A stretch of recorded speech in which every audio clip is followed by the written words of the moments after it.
আসসালামু আলাইকুম ওয়া রাহমাতুল্লাহি ওয়া বারাকাতুহু। অ্যাচিভ এডুকেশন ইজিলের পক্ষ থেকে সকলকে জানাচ্ছি স্বাগতম। আশা করি তোমরা সবাই অনেক বেশি ভালো আছো। আলহামদুলিল্লাহ আমিও খুবই ভালো আছি। নিয়ে আসলাম ৮ম শ্রেণীর গণিত বইয়ের ৪র্থ অধ্যায় ক্ষুদ্র সঞ্চয়ে ভবিষ্যৎ গড়ি এর নতুন আরো একটি পর্ব নিয়ে, এবং আজকের পর্বে আমরা সরল ও চক্রবৃদ্ধি মুনাফার তুলনা নিয়ে আলোচনা করব। অর্থাৎ এই যে এখানে আমরা দেখব যে সরল মুনাফা সম্পর্কে আমরা জেনেছিলাম আগের পর্বে, এবং চক্রবৃদ্ধি মুনাফা সম্পর্কেও আমরা জেনেছি। এখন এই দুই ধরনের মুনাফার মধ্যে কি পার্থক্য বা তুলনা রয়েছে সেটা আজকে পর্বে আমরা অনুসন্ধান করে দেখব। ভিডিও শুরু করার আগে বলতে চাই, তোমরা অবশ্যই আমাদের অ্যাচিভ এডুকেশন ইজিলি ইউটিউব চ্যানেলটি সাবস্ক্রাইব করবে, অ্যাচিভ এডুকেশন ইজিলি পেজটি ফলো করবে এবং আমাদের অ্যাচিভ এডুকেশন ইজিলি গ্রুপে জয়েন হয়ে যাবে। তো কথা না বাড়িয়ে আজকের আলোচনা শুরু করা যাক। তো এখানে দেখো বলা হয়েছে সরল মুনাফা ও চক্রবৃদ্ধি মুনাফার তুলনা। ঠিক আছে, তো এখানে আমাদের যে জিনিসটা দেখতে হবে সেটা হচ্ছে পূর্বে সরল মুনাফার হারে আমরা শান্তার ১ বছরের সঞ্চয়ের মোট মুনাফার হিসাব করেছিলাম। অর্থাৎ আমরা আগে যখন এইখানে আমরা আমাদের যে শান্তা, ঠিক আছে, শান্তা বলে যে ওর যে একটা সরল মুনাফা, অর্থাৎ সে প্রতি মাসে প্রত্যেক মাসে মাসে কত টাকা মুনাফা পেয়েছে, এই যে সময়কাল n মাস, 12 মাসে এত টাকা, মানে এইভাবে করে আমরা তার মোট যে টাকা সেটা পেয়েছিলাম হচ্ছে 91 টাকা। কত পেয়েছিলাম? 91 টাকা। ওকে, সেখানে হিসেবে ভুল হতে পারে, 91 টাকায় আমি পেয়েছিলাম, তবে আমি যতগুলো ক্ষেত্র দেখলাম এখানে আমি অনেকবার হিসাব করেছি, এখানে 91 এসেছে। তো আমাদের বলা হয়েছে যে আমরা পূর্বে ১ বছরের সঞ্চয়ের মোট মুনাফার হিসাব করেছি। এবার চক্রবৃদ্ধি হারে আমরা শান্তার মোট মুনাফার হিসাব বের করব। আমি দেখব কোন পদ্ধতিতে শান্তা অধিক মুনাফা পেতে পারে। এখন আমরা কি করব? এখন আমরা চক্রবৃদ্ধি হারে, ঠিক আছে, আমরা চক্রবৃদ্ধি মুনাফা সম্পর্কে জেনেছি, চক্রবৃদ্ধি মুনাফার সূত্র সম্পর্কে জেনেছি। এখন আমরা চক্রবৃদ্ধি হারে শান্তার মোট মুনাফার হিসাব করব। আমি দেখব কোন পদ্ধতিতে শান্তা অধিক মুনাফা পেতে পারে। অর্থাৎ এখানে দেখো আমাদেরকে একটা ছক দেওয়া আছে, ছক ৪.৩-এ, এবং আমাদের এখানে একটা গড় দেওয়া আছে যে কোন পদ্ধতিতে শান্তা বেশি লাভবান হতে পারে এবং সেটা যুক্তিসহ ব্যাখ্যা করতেও বলা হয়েছে। এরপরে বলা হয়েছে দেখো, মনে করো শান্তা যে ব্যাংকে সঞ্চয় করে সেখানে বাৎসরিক 7% হারে, ঠিক আছে, 7% হারে প্রতি মাসে চক্রবৃদ্ধি মুনাফা প্রদান করা হয়। অর্থাৎ এখানে যে ব্যাংকের সাথে জমা রেখেছে তারা 7% হারের মাসিক চক্রবৃদ্ধি হারে, অর্থাৎ বাৎসরিক 7%, অর্থাৎ 100 টাকায় 1 বছরের মুনাফা হচ্ছে 60 টাকা, 100 টাকায় 1 বছরের মুনাফা হচ্ছে 60 টাকা। এই পদ্ধতিতে তারা মুনাফা দিয়ে থাকে। তাহলে শান্তা বছর শেষে মোট কত মুনাফা পাবে? এটা অনেকটা আগেরটার মতোই, শুধু এখানে যে জিনিসটি দেওয়া হয়েছে দেখো, আমি যদি একটু বলি, এখানে আমাদের মুনাফা হার একই, শুধুমাত্র এইখানে যে আমাদের সূত্র আসলের বিপরীত মুনাফা হচ্ছে I = PRN, এখানে আমরা I = PRN সূত্র ব্যবহার করেছি। এখন আমরা যদি আসলের বিপরীতে মুনাফা, কিন্তু এখানে কিন্তু আমাদের যদি আমরা 4.3 যে ছকটা আছে সেখানে যদি একটু দেখি যে এইখানে চক্রবৃদ্ধি হারে মুনাফা, তাহলে চক্রবৃদ্ধি হারে যদি আমরা মুনাফা বের করতে চাই তাহলে আমরা ব্যবহার করব যে সূত্রটি। আমরা জানি যে চক্রবৃদ্ধি হারে মুনাফা C এর যে সূত্র সেটা হচ্ছে C = P × 1 + r⁻n - 1। এই সূত্রটি ব্যবহার করেও আমরা কিন্তু আমাদের সমাধানটা করতে পারি।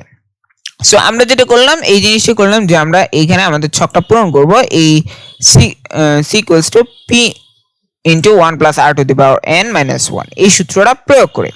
এখন বলা হয়েছে যেহেতু প্রতি মাসে চক্রবৃদ্ধি মুনাফা প্রদান করা হবে, তাই শান্তা প্রথম কিস্তি 200 টাকা 1 বছরে 12 বার চক্রবৃদ্ধি হারে মুনাফা পাবে। অর্থাৎ সে তার যে প্রথম যে এই যে দেখো বলা হয়েছে যেহেতু প্রতি মাসে চক্রবৃদ্ধি মুনাফা পাবে, অর্থাৎ মুনাফাটা দেবে প্রতি মাসে, তাহলে শান্তার প্রতি মাসে 200 টাকা 1 বছরে 12 বার চক্রবৃদ্ধি, অর্থাৎ এই 200 টাকা করে সে 1 বছরে 12 বার মুনাফা পাবে চক্রবৃদ্ধি হয়। অর্থাৎ সে 1 বছর মুনাফা পাবে, এটার সাথে আবার আগের টাকাটা যোগ হবে, এইভাবে করে করে সে মুনাফা পাবে। দ্বিতীয় কিস্তি 200 টাকা 11 বার চক্রবৃদ্ধি হারে মুনাফা পাবে। অন্যান্য কিস্তিগুলোর মুনাফা একইভাবে হিসাব করা হবে। অর্থাৎ সে প্রথম মাসে যে মুনাফাটা পেল, এই মুনাফাটার সাথে আসলটা যোগ হবে, এই আসলটা যোগ হয়ে, অর্থাৎ সে প্রথম মাসে যে পরিমাণ মুনাফাটা পেল, প্রথম মাসে, ঠিক আছে, প্রথম মাসে যে পরিমাণ মুনাফাটা পেল একটা আসলের উপরে কিন্তু সে পেয়েছে। মনে করো সে যে আসলটা পেয়েছে একটা আসলে পেয়েছে, মনে করো আমি এখানে 200 টাকা ধরে নিলাম, যদি এখানে 200 টাকা বলা আছে। হ্যাঁ, এই 200 টাকার উপরে সে প্রথম মাসে এই যে 200 টাকা জমা দিল, এটার উপরে সে চক্রবৃদ্ধি হারে, যেমন দিচ্ছে মুনাফার হার 7%, ঠিক আছে। তো প্রথম মাসে সে 200 টাকার উপর চক্রবৃদ্ধি হারে মুনাফা পাবে 14.37 টাকা। অর্থাৎ এই প্রতি মাসে মাসে এই টাকাটার সাথে কি যোগ হবে, এই টাকাটার সাথে এখানে দেখো 7% হারে মাসিক চক্রবৃদ্ধি হার। হ্যাঁ, আর ইকুয়ালস টু 1 বাই, অর্থাৎ আমাদের কি করা হয়েছে, এই যে মুনাফার হার যেহেতু 12 বার পাবে, এখানে এটাকে 12 ভাগে ভাগ করে ফেলা হলো, সুতরাং 0.058 আমরা পেলাম। তো এটা কিভাবে বলে, এইটা গুণ হয়েছে, এটা গুণ হয়েছে, তো এটা আসছে, এটা থেকে আমরা 0.05। তো সে মনে করো প্রতি মাসে এটা থেকে 0.058, ঠিক আছে, এই পরিমাণ মুনাফা পেল। এখন সে যখন দ্বিতীয় মাসে চাইবে, ঠিক আছে, দ্বিতীয় মাসে যখন তার মুনাফাটা আসবে, সেই মুনাফাটা আসবে এই 200 টাকা আর এটার যোগফল। অর্থাৎ চক্রবৃদ্ধি হারে মুনাফা দেওয়ার ক্ষেত্রে যে নিয়মটি আমরা আগের পর্বগুলোতে জেনে এসেছি, ঠিক একইভাবে এখানে মুনাফাটা দেওয়া হবে। আশা করি তোমরা বিষয়টি বুঝতে পেরেছো।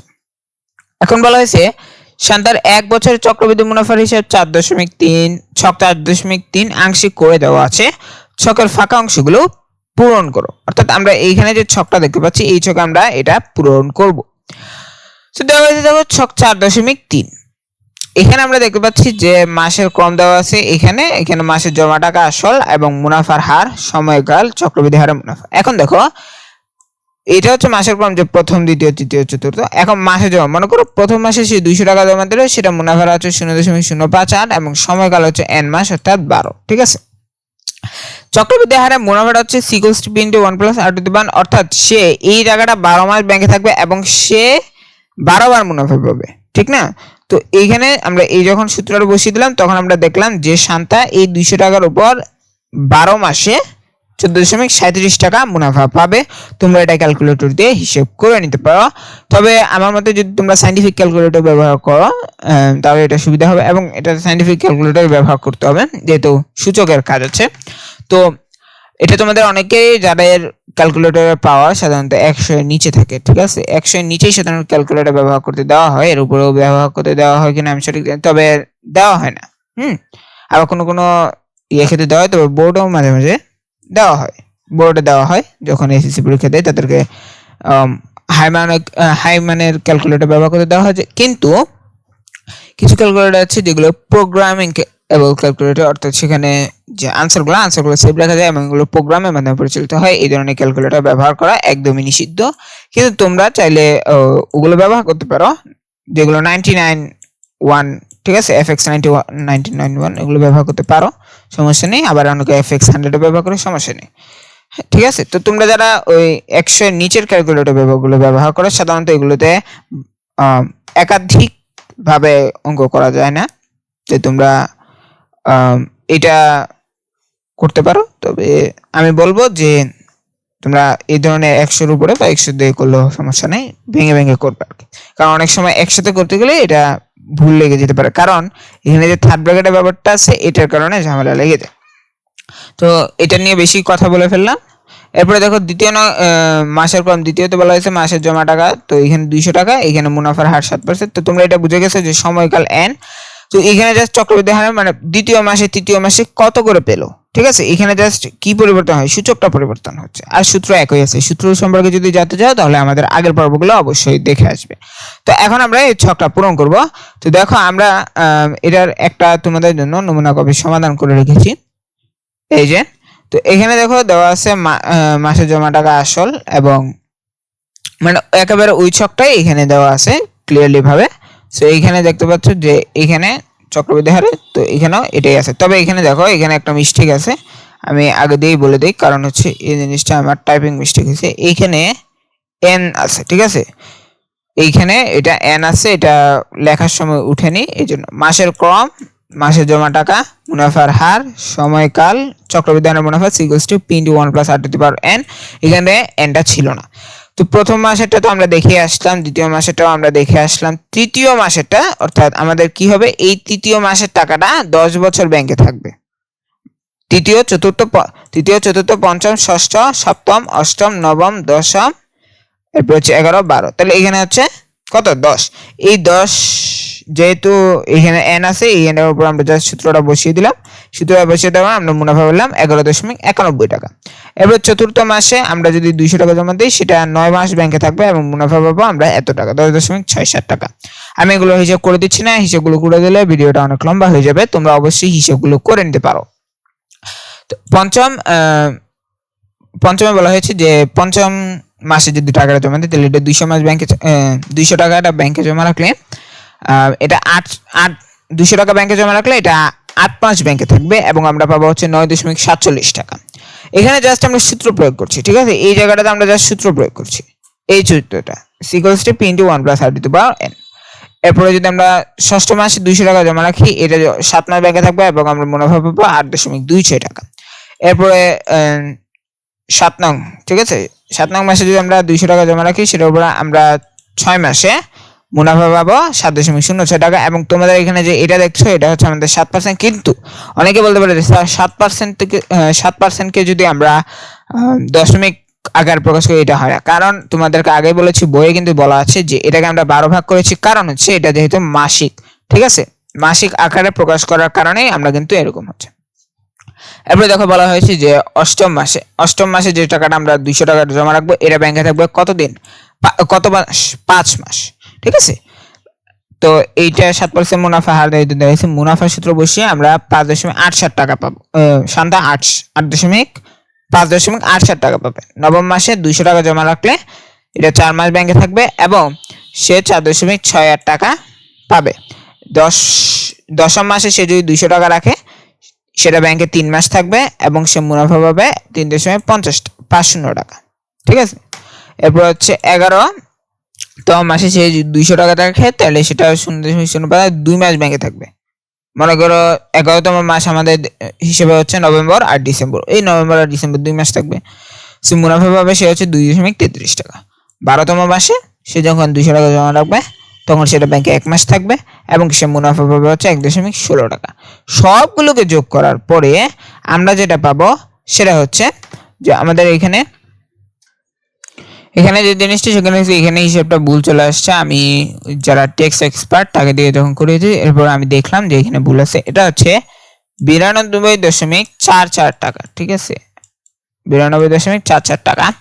এখন এই যে আমি এতগুলো হিসাব করলাম, এই হিসাবের মধ্যে কিছু ভুল থেকে যেতে পারে, এটা স্বাভাবিক। তো তোমরা এই জিনিসটা ক্ষমা চোখে দেখবে এবং তোমাদের ভুলগুলো সাথে করে নেবে। আমি যে বলছি যে একেবারে আমার এইগুলো আনসার একেবারে সঠিক বয়সে, কারণ হিসাবের যে হিসাবটা সেটা অনেক সময় ভুল হয়ে যেতে পারে। তোমরা অবশ্যই সমাধান করে নেবে এবং তাহলে বারংবার হিসাব করে দেখতে পারো। কারণ এটাই যে একদম সঠিক হবে সেটা আমি বলছি না, কারণ হিসাবে মাঝে মাঝে ভুল হয়। তবে আমি আমার সর্বোচ্চটুকু চেষ্টা করেছি এটা আসার জন্য। এবং 93 হবে না, 92.44 সে লিখেছিল, কারণ হচ্ছে 92.44 এর প্রায় সমান, 92.44 এর প্রায় সমান, অর্থাৎ প্রায় সমানকে এইভাবে প্রকাশ করা হয় হচ্ছে 93। তো সে এই জন্য 93 লিখছে, তো এটা হবে না, ঠিক আছে? সো এখানে আমরা এরপরে যদি এখানে যাই, যে এরপরে ছকটা পূরণ হয়ে গেল। এখন আমরা একটু যদি দেখি যে এখানে বলা হয়েছে শান্তার 1 বছরের চক্রবৃদ্ধি মুনাফা কত পেল, এখানে লেখো। আমরা যদি দেখি শান্তা 1 বছরের চক্রবৃদ্ধি মুনাফা পেল 92.44 টাকা, 92.44 টাকা। সো আমরা এখানে জাস্ট 92.44 টাকা এটা আমরা লিখে দিব, ঠিক আছে? আমার যেহেতু মাউস দিয়ে করছি তাই একটু ঝামেলা হচ্ছে। আর আবার শান্তা 1 বছরের সরল মুনাফা কত ছিল, এখানে লেখো। সেটা হচ্ছে আমরা যদি আগের পর্বটাতে আগের জায়গায় দেখে আসি, ঠিক আছে? সো আমরা যদি আগের জায়গাটা দেখে আসি, আমরা হচ্ছে পেয়ে যাব। এখানে আমরা দেখতে পাচ্ছি যে মোট আমরা 91 টাকা, ঠিক আছে? মোট প্রাপ্য মুনাফা হচ্ছে 91 টাকা, এটা হচ্ছে সরল মুনাফার ক্ষেত্রে। সো আমরা এখানেও সেটাই লিখব যে এখানে আমরা 91 টাকা, ঠিক আছে? 91 টাকা, অনলি 91 টাকা, ঠিক আছে? অনলি 91 টাকা। এখন বলছে সুতরাং কোন পদ্ধতিতে শান্তা অধিক মুনাফা পেতে পারে? দেখো এখানে চক্রবৃদ্ধি মুনাফা সে পেয়েছে 92.44 টাকা। আমি যদি কালারটা একটু চেঞ্জ করে নিই, ঠিক আছে? সে চক্রবৃদ্ধি মুনাফা হারে পাইছে হচ্ছে 92.44 আর সরল মুনাফা পদ্ধতিতে পাইছে 91 টাকা। তাহলে কোনটাতে লাভ? নিশ্চয়ই এটাতে, চক্রবৃদ্ধি মুনাফায়। এখন বলছে সুতরাং কোন পদ্ধতিতে শান্তা অধিক মুনাফা পেতে পারে? আমরা বলছি চক্রবৃদ্ধি মুনাফায়। এবং কেন? জোড়ায় আলোচনা করে লেখো। এই প্রশ্নটার উত্তর আমি তোমাদের জন্য আগে থেকেই রেডি করে রেখেছি। যেমন এখানে বলা হয়েছে, দেখো, শান্তা চক্রবৃদ্ধি মুনাফা পদ্ধতিতে অধিক মুনাফা পেতে পারে। শান্তা চক্রবৃদ্ধি মুনাফা পদ্ধতিতে অধিক মুনাফা পেতে পারে, এটা আগে লেখা হয়েছে। কারণ হচ্ছে এইখানে যে প্রথমে আনসারটা, এটা কিন্তু এটা দ্বারা বোঝানো হয়েছে। কারণ সরল মুনাফায় শুধুমাত্র প্রারম্ভিক মূলধন ও মুনাফা দেওয়া হয়।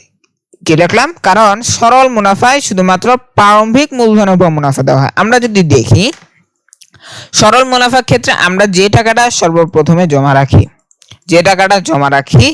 মনে করো 100 টাকা, এই 100 টাকার উপর আমাকে মুনাফা দেওয়া হবে, ঠিক না? তোমরা যদি সরল মুনাফায় কিভাবে দেয় এই জিনিসটা যদি না বুঝে থাকো, তাহলে আমাদের আগের পর্বগুলো দেখে আসতে পারো, ইনশাআল্লাহ তোমরা বুঝে যাবে। ওখানে কি করা হয়, যে টাকাটা জমা রাখি, এই টাকাটা ব্যাংকে কত বছর জমা থাকলো তার উপরে। মনে করো আমি 200 টাকা জমা রাখলাম, এইটা যখন ব্যাংকে 1 বছর পূর্ণ হবে, মনে করো যদি 7% হয়, তাহলে এই যে 200 টাকা 1 বছর পূর্ণ হবে, এটার উপর আমাকে 14 টাকা মুনাফা দেবে। এখন বলবো স্যার এখানে তো 100 টাকায় 60 টাকা। এখানে দেখো 100 টাকা 7% মানে কি, 100 টাকায় 1 বছরের মুনাফা হচ্ছে 60 টাকা। তাহলে 200 টাকা মানে হচ্ছে এটার দ্বিগুণ, তাহলে 7 গুণন 2 14 টাকা, ঠিক না? তো এইভাবে।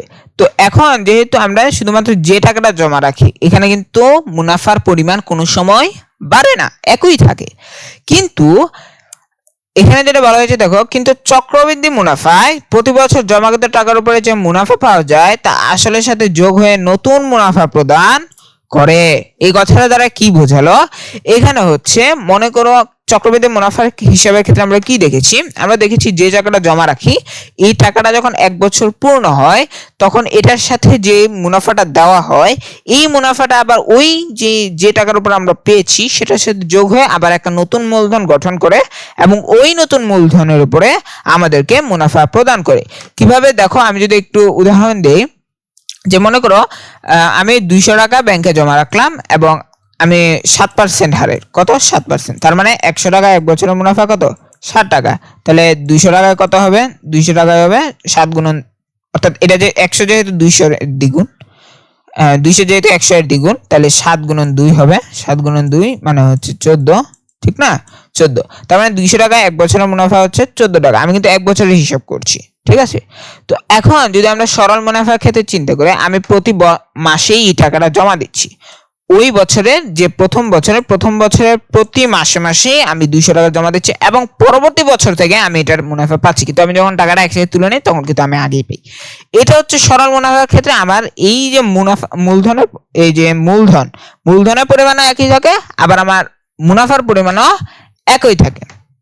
কিন্তু যদি আমরা সরল চক্রবৃদ্ধি মুনাফার ক্ষেত্রে দেখি, চক্রবৃদ্ধি মুনাফার ক্ষেত্রে আমি 200 টাকা ব্যাংকে জমা রাখলাম এবং সেটার উপরে আমাকে 7% হারে 14 টাকা মুনাফা দেওয়া হলো, ঠিক আছে? 14 টাকা না, আই থিঙ্ক, হ্যাঁ 14 টাকা, ঠিক আছে? কিন্তু পরবর্তী বছরে, এই প্রথম বছরে যেহেতু এই টাকাটা দেওয়া হয়েছে, দ্বিতীয় বছরে মুনাফা কোনটার উপরে দেওয়া হবে? দ্বিতীয় বছরে দেওয়া হবে 200 যোগ 14, অর্থাৎ 214 টাকার উপরে মুনাফা দেওয়া হবে, অর্থাৎ আমার মুনাফার পরিমাণও বাড়বে। এই আসলের পরিমাণ, এই যে প্রারম্ভিক মূলধনের পরিমাণ হয়ে গেছে 214, এবং এটার উপরে আমাকে কোন সূত্র? C = P × 1 + r⁴ n, 1 + r⁴n, এই সমীকরণ ব্যবহার করে আমাকে মুনাফা দিবে। অর্থাৎ এইভাবে আমরা কি করতে পারি? আমাদের মুনাফা পাবো। সো এই কারণে আমাদের কি হয়, এই যে কথাটা আমি বললাম, যে কিন্তু চক্রবৃদ্ধি মুনাফায় প্রতি বছর জমাকৃত, অর্থাৎ আমি প্রতি বছর যে টাকা জমা রাখি তার উপরে যে মুনাফা দেওয়া হয় তা আসলের সাথে যোগ হয়ে নতুন মুনাফা প্রদান করে, অর্থাৎ আগের মুনাফার সাথে সেটা যোগ হয়। তাই শান্তা চক্রবৃদ্ধি মুনাফা পদ্ধতিতে অধিক মুনাফা পেতে পারে, অর্থাৎ সে কোন পদ্ধতিতে মুনাফা পাবে সেটাও আমরা বলে দিলাম। তাহলে আমরা কি বললাম? শান্তা চক্রবৃদ্ধি মুনাফা পদ্ধতিতে অধিক মুনাফা পেতে পারে। আশা করি তোমরা আমাদের আজকে এই বিষয়টি বুঝতে পেরেছো। তো আজকের আলোচনা এইটুকু পর্যন্ত সীমাবদ্ধ, এবং তোমরা এইখানের যে লেখাটা আমি যে এইখানে লেখা শান্তা চক্রবৃদ্ধি মুনাফা পদ্ধতিতে, এই লেখাটা তোমরা এইখানে লিখে ফেলবে, তাহলে তোমাদের আনসার হয়ে যাবে, এবং আমি PDF আকারে দিয়ে দিলাম যাতে তোমাদের সুবিধা হয়। তো পরবর্তী পর্বে আমরা ক্ষুদ্র ব্যবসায় লাভ ক্ষতি নিয়ে আলোচনা করব। ততদিন পর্যন্ত তোমরা থাকো আমাদের সাথে। আসসালামু আলাইকুম ওয়া রাহমাতুল্লাহ।